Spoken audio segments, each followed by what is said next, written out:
Welcome back to BioTalk.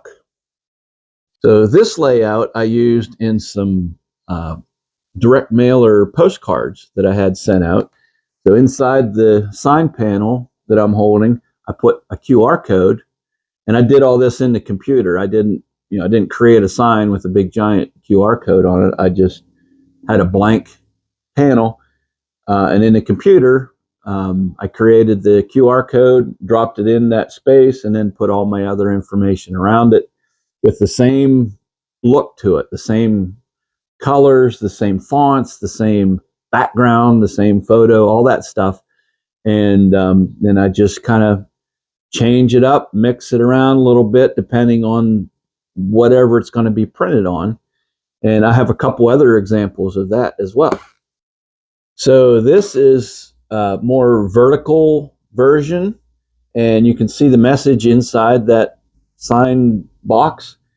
It says signs and more, just because, it's just a general statement. I do signs and more stuff.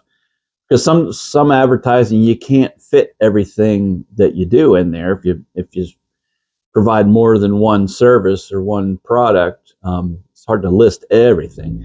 So I just put something very generic, signs and more, in there. And then, of course, my vertical logo at the top as opposed to the horizontal logo.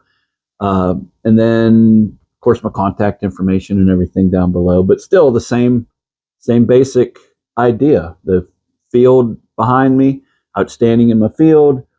The little T-shirt graphic down there to get the idea that I print on T-shirts. Same colors, dark blue, bright green.